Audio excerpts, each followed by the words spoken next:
আসসালামু আলাইকুম গাইজ, নতুন একটা ভিডিও নিয়ে আসলাম।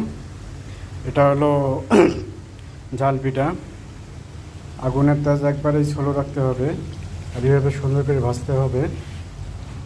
এই আমি উঠাইছি। এটা খুবই টেস্টিকর খাবার।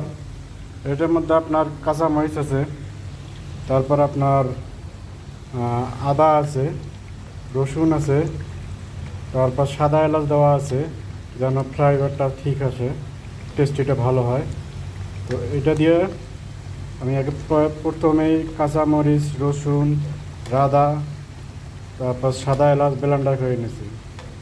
ব্লেন্ডার করে নেওয়ার পরে এখানে মিক্স করছি আটা, পাউডার দুধ, তারপর একটু চিনি, না সরি চিনি নেই, একটু লবণ দিয়ে ভালো করে মিক্স করছি। করার পরে সুন্দর করে বানাচ্ছি।